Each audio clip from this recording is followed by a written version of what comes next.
আমি বিশেষ করে যুবকদের পায়ে হাত দিয়া বলতেছি, তুমি জানো না আবার তুমি সবে বরাত পাবে কিনা, তুমি জানো না তুমি রমজান পর্যন্ত পৌঁছবে কিনা। আমিও জানি না যে আমি রমজান পর্যন্ত পৌঁছবে কিনা, আমিও জানি না আগামী 1 বছর পরে সবে বরাত পাবো কিনা।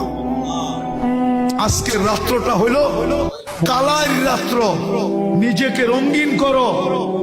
ঘ্রাণ না নিতে পারো তো কমসে কম তুমি নিজেকে রঙিন করো। হাঁটুর ভিতরে মাথা দুটা ঢুকাও আর নিজের গুনাহগুলাকে স্মরণ করো যে আমি এতটুক বয়সে কত কত গুনাহ করলাম, ডেলি কতগুলা করি, কতগুলা করলাম। কালকে আল্লাহ যদি আমাকে মাফ না করলো তাইলে আমি কালকে আল্লাহর রসুলের হাউজে কাউসারে দাঁড়াবো তো দাঁড়াবো কি কইরা? যদি বিতাড়িত করে দিল তাইলে আমার হবে তো হবে কি?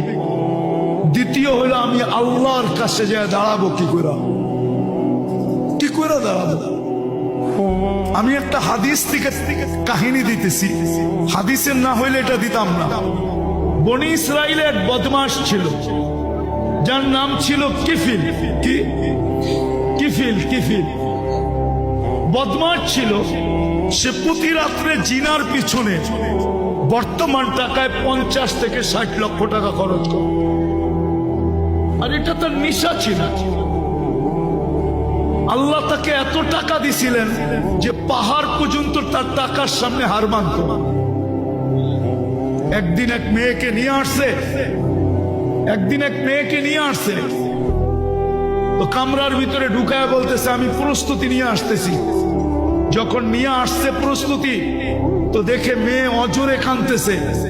তো বলতেছে ওই মেয়ে কাঁদিস কেন? আমি তো তোকে টাকা দিয়ে নিয়ে আসলাম, তুই নিজেই আমার হাতে ধরা দিলি, আমি তো তোকে জোর করে আনি নাই। তো মেয়ে বলতেছিল শোন কিফিল, আমি বাজারি মেয়ে না, আর এটা আমার পেশাও না। যে কোনো বিপদের কারণে আমি তোর হাতে ধরা দিতে বাধ্য হয়েছি, কিন্তু কাঁদি কেন জানিস? কালকে এই চেহারাটা আল্লাহকে কি করে দেখাবো। এতটুকু কথা তীর মারলে মনে হয় কিফিলের দিলে এত জোরে লাগতো না। এতটুকু কথা এত জোরে লাগছে, কিফিল একটা চিৎকার দিয়ে মাটিতে পড়ে গেছে। বলছে বোন, একদিনে তোর এই অবস্থা, এখন পর্যন্ত কর্ম তো ঘটে নাই। নিয়ে আসছি বটে, কর্ম তো ঘটে নাই, তাই তোর এই অবস্থা, কালকে আমার কি হবে? সে একটা চিৎকার দিয়ে মাটিতে পড়ে গেছে আর বলছে বোন, তোর কথা তীরের চেয়ে বেশি আমার দিলে লাগছে। আমি হাত তো দূরের কথা, তোর গায়ে আঙ্গুলও দিব না, টাকার থৈলি তোকে দিয়া দিলাম, কিন্তু একটা অনুরোধ করতে বলবো না। বলছে সেই অনুরোধ কি? বলছে তুই চোখের পানি দিয়ে আল্লাহকে একটু বলে দে না যে আল্লাহ যেন আমার তওবাটা কবুল করে। আমি তওবা করলাম। ওই রাত্রেই কিফিল মারা গেছে।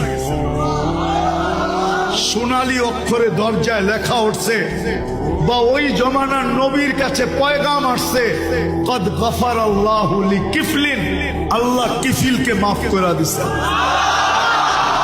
আজকের রাত্রটা হলো ওই রঙিন করার রাত্র, নিজেকে রঙিন করার। কসম খোদা, হাঁটুর ভিতরে মাথা ঢুকাও আর ভাবতে থাকো কতটুকু গুনাহ হলো। হইতে পারে 3টার যে কোনো একটা ঘটতে পারে তোমার সাথে। ভাবতে ভাবতে ভাবতে ভাবতে যে আমি কালকে আল্লাহ আল্লাহ রসুলকে এই চেহারাটা কি করে দেখাবো। হইতে পারে তোমার অগোচরে এখানে একটু পানিও জমতে পারে, হতে পারে তোমার অগোচরে 1 ফোঁটা পানি গাল পর্যন্ত আসতে পারে, হতে পারে তোমার ভিতর থেকে একটা চিৎকার বাহির হতে পারে যে আল্লাহ, আয় আল্লাহ, বরকতের রাত্রি, রহমতের রাত্রি, 13 নাম বিশিষ্ট রাত্রি, আয় আল্লাহ, আয় আল্লাহ, আপনি আমাকে মাফ